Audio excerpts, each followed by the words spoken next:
Nagmadaling mag-utos ang piloto at kapitan sa timon laban sa pagkakiling habang takot na nanonood ang mga tripulante sa deck. Ang bilis ng pagliko pakanan ay tumataas at ang barko ay kumikiling pakaliwa hanggang 60 degree sa loob ng wala pang 1 minuto. Ang Golden Ray ay isang car carrier na ginawa sa Timog Korea noong 2017. Ang roll-on roll-off na barko ay 200 metro ang haba at 35 metro ang lapad.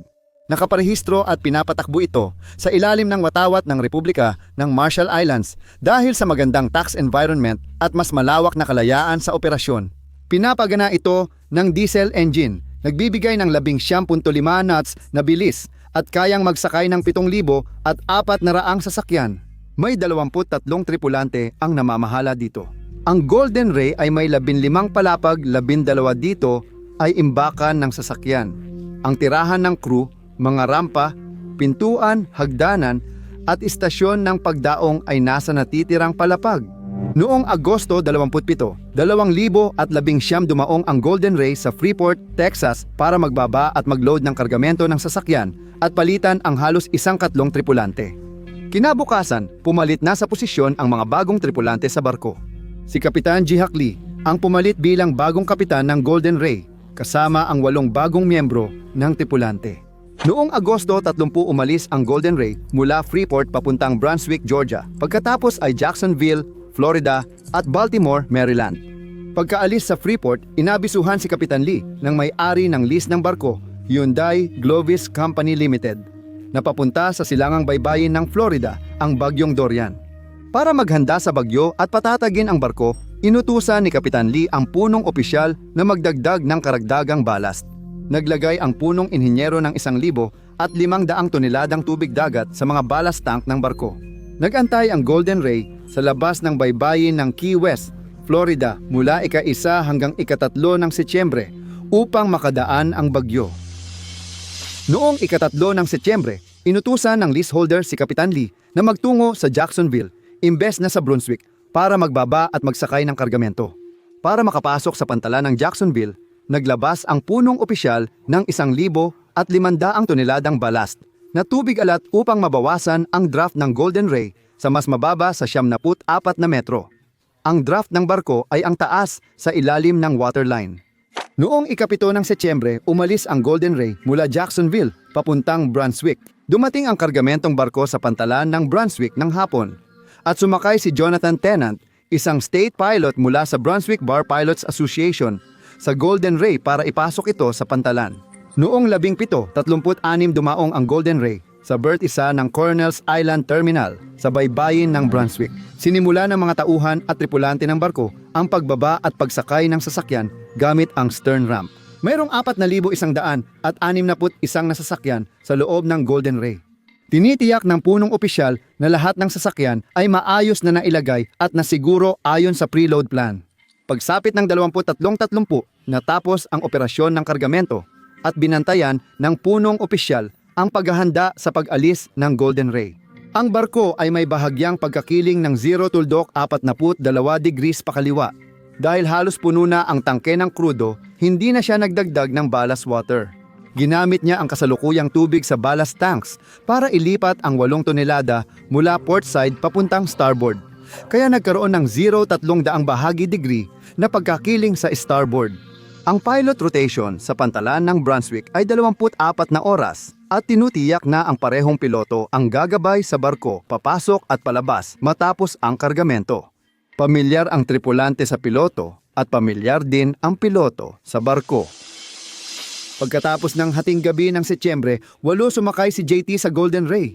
Pumunta siya sa tulay kung saan nakita niya si Kapitan Lee kasama ang pangalawang opisyal na namamahala sa nabigasyon, ang quartermaster na nagmamaneho ng barko at isang kadete na nagsasanay pa lamang. Sa master pilot briefing, napansin ni JT na ang draft ng barko ay 74 na metro na kapareho ng sukat noong pumasok ito noong nakaraang araw. Pero dahil pasok pa rin ito sa kinakailangang minimum na underkill clearance na 9 na metro sa 11 metrong lalim ng kanal, hindi na niya ito pinansin. Gumawa si JT ng pre-departure check gamit ang kanyang tablet na nagbibigay sa kanya ng navigation chart at automatic identification system. Isang interface na nagpapakita ng headings, bilis, rate ng pagliko para sa Golden Ray at iba pang barko, pati na rin impormasyon ng agos ng tubig at lalim ng dagat. Maganda ang panahon, bahagyang maulap, may visibility na hanggang 10 milya at mahina ang hangin na 4 knots. Inilayo ng piloto ang Golden Ray mula Pantalan papasok sa daungan gamit ang tugboat. Dorothy Moran, 1:00 ng madaling araw umuusad palabas ang Golden Ray sa Turtle River Lower Range sa 6 knots. Nanatili si Dorothy Moran sa Golden Ray para magbigay ng suporta kung kailangan. Habang palabas ang Golden Ray, may isa pang sasakyang pangkargamento ng mga sasakyan, ang Emerald Ace, na papasok naman sa channel. May isa pang piloto ng Port of Brunswick na namumuno sa barko. Nagradyo ang 2 piloto at nagplano na magkita ang mga barko sa Plantation Creek Range ng St. Simons Sound. Ginagawa ito ng mga piloto dahil ito ang pinakamalawak na bahagi ng daanan ng tubig kung saan pwedeng magkasalubong ang mga barko. Habang dumadaan ang Golden Ray sa ilalim ng Sydney Linear Bridge ng 0108, huminto ang Dorothy Moran para hintayin at tulungan ang papasok na Emerald Ace. Tuloy-tuloy na lumalabas ang Golden Ray sa Brunswick Point Cut Range sa kursong 113 degrees. Inutusan ni Kapitan Lee ang crew na buksan ang portside pilot door sa Deck 5. Kapag nasa labas na sila ng Port of Brunswick sa Seaboy, bababa na ang piloto. Ang mga pilot door ay hydraulic na watertight hatch. 21 metro ang taas at 21 metro ang lapad sa gilid ng barko. Isa ito sa 13 watertight hatch at 17 watertight door sa buong Golden Ray. Pagkatapos mag-supervise sa pagbubukas ng portside pilot door, bumalik ang chief officer sa stateroom niya. Nagpapatuloy ang crew sa tungkulin, bukas ang pinto habang paalis ang barko. Pagkalipas ng 22 minuto, lumapit ang Golden Ray sa Cedar Hammock Range at iniutos ng piloto ang 22 degree na liko pakaliwa papasok doon. Sa 0128, iniutos muli ng piloto ang 22 degree na liko pakaliwa papasok sa Jekyll Island Range. Habang lumalapit ang Golden Ray sa kanan ng widener, 11 inayos ni J. Pontelti ang direksyon sa 44 degrees at bilis na 129 knots. Ang widener ay isang liko o kurba sa isang kanal na nagbibigay ng karagdagang lapad upang mapadali ng mga sasakyang dagat ang pagliko. Sa 0136, sinimulan ni JT ang pagliko sa pamamagitan ng pag-utos ng star 10 o rudder sa 10 degrees pakanan. Habang papasok sila sa Plantation Creek Range papuntang Atlantic Ocean. Sumunod ang timonero sa pagliko at tinaasan din ang bilis ng barko sa 133 knots. Napansin ni JT ang bagal ng pagliko kaya nag-utos siya. Starboard 20, mabilis na lumiko pakanan ang Golden Ray at nagkaroon ng pagkiling pakaliwa. Habang lumiliko pakanan ang barko, tumatagilid ito pakaliwa.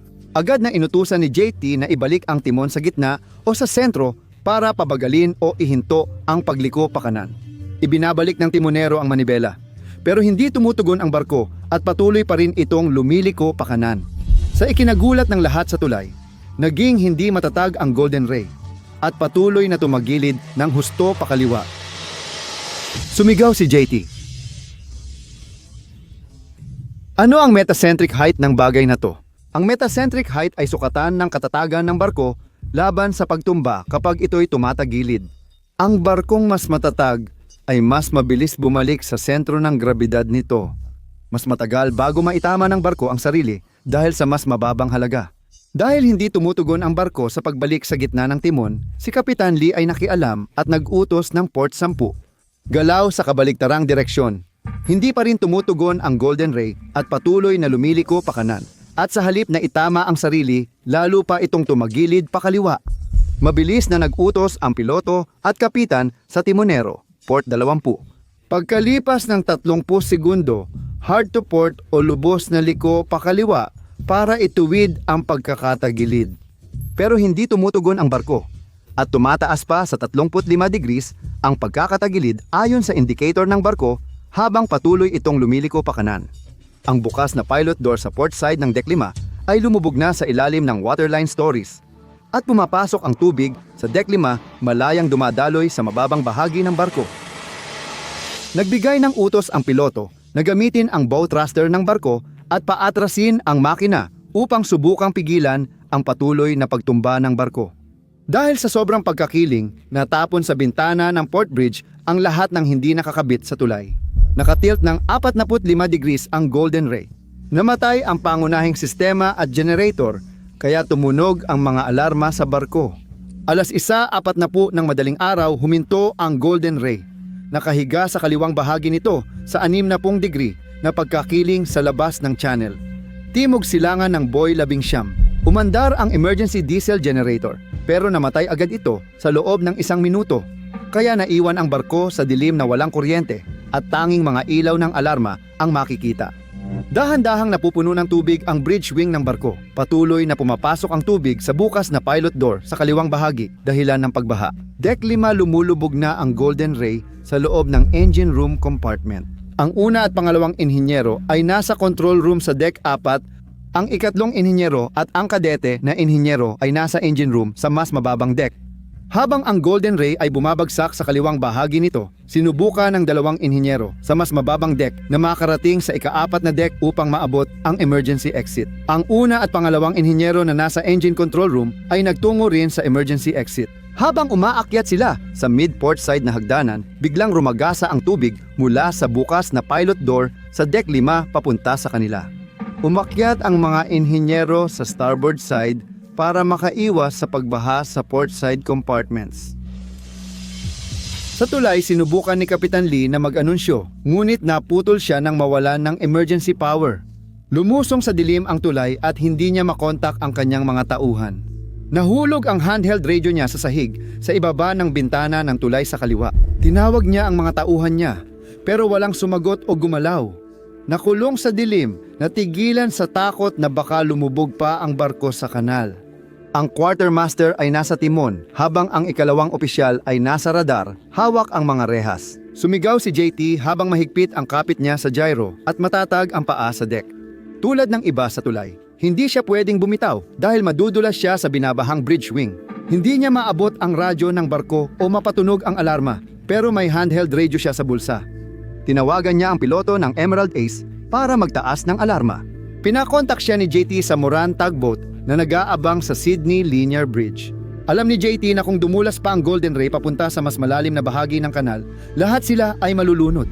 Kailangan niya ng tugboat para itulak agad ang barko papunta sa sandbar.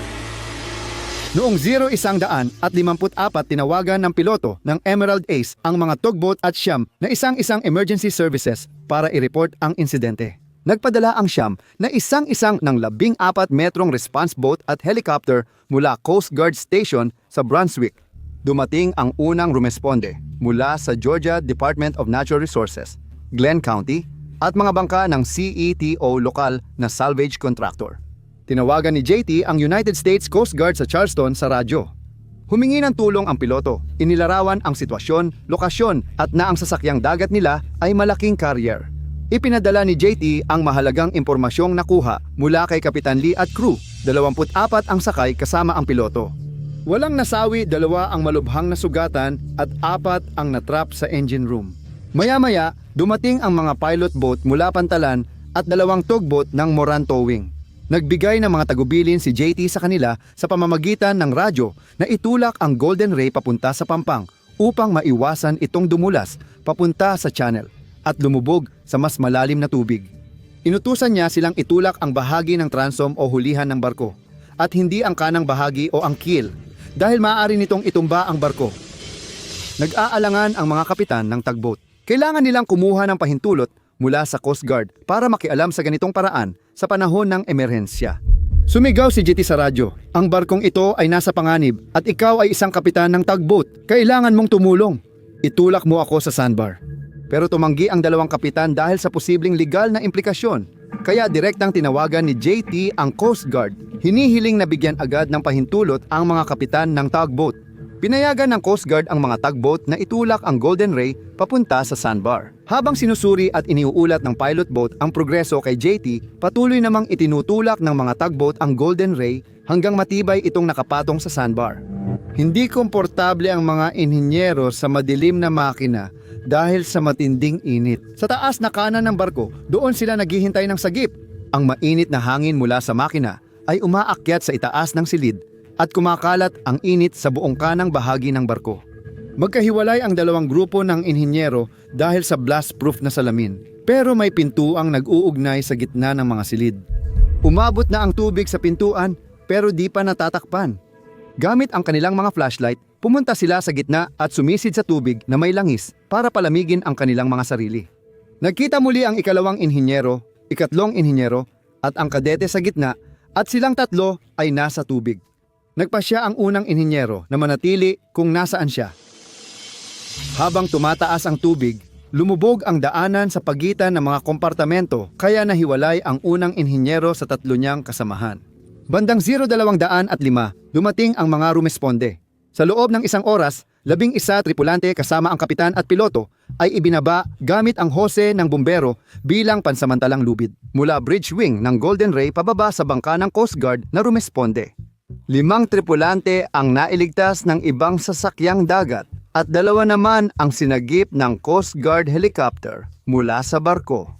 Sinabi ng kapitan sa mga tagapagligtas na ang 4 na inhinyero ay na-trap sa engine room. 3:00 ng madaling araw dumating ang ikalawang response boat ng Coast Guard para tumulong sa search and rescue. Nagpadala ang Coast Guard ng response boat para ibalik sa istasyon ang mga nasagip na tripulante, habang ang isa pa'y patuloy na naghahanap sa iba pang tripulante. Nakahiga sa kaliwa ang Golden Ray. Ilan sa 4,000 sasakyan sa kargamento ay natanggal dahil sa banggaan at karamihan ay nakasabit pa sa mga tali.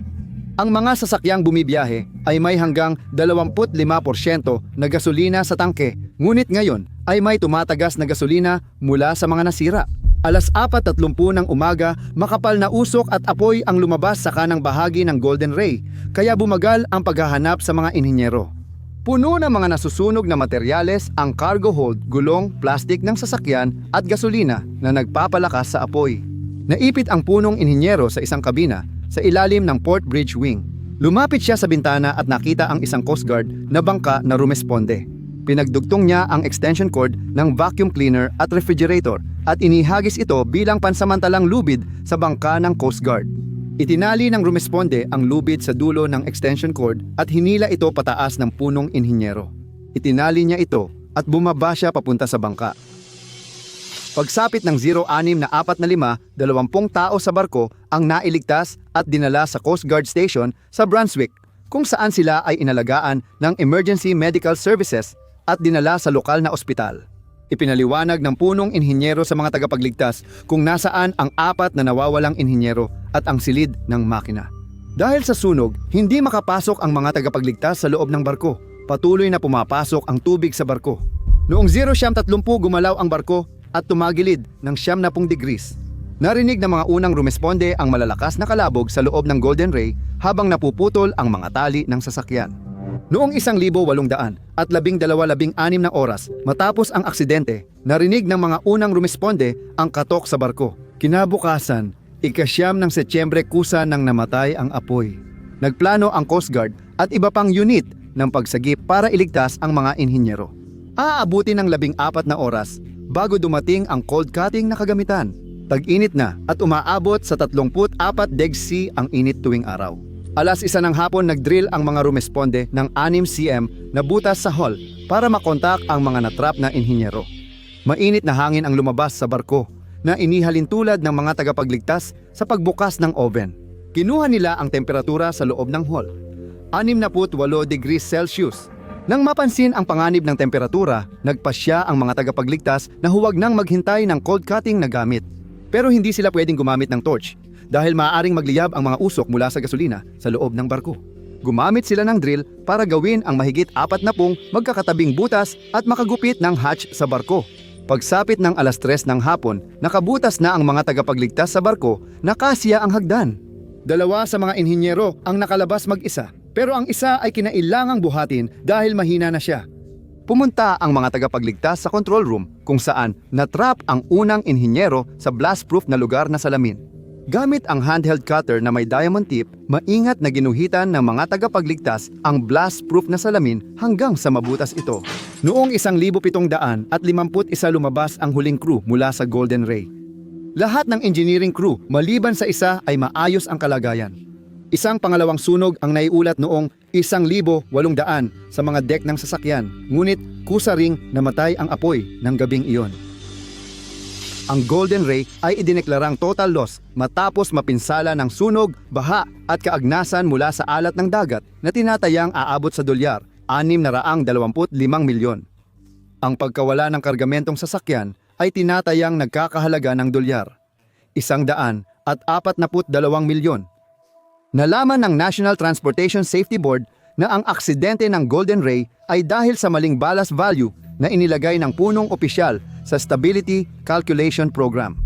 Nakatulong din sa aksidente ang operator ng barko, ang G-Marine Service, na walang epektibong pamamaraan sa kanilang safety management system para tiyakin ang tamang stability calculations. Hindi isinagawa ng crew ang arrival departure checklist para sa watertight door, kabilang ang port side pilot door at mga watertight door sa likod at gitna ng port side deck. 5 hagdanan ang bukas noong oras ng aksidente at bukas na ito bago pa umalis ang barko mula sa Coronels Island Terminal.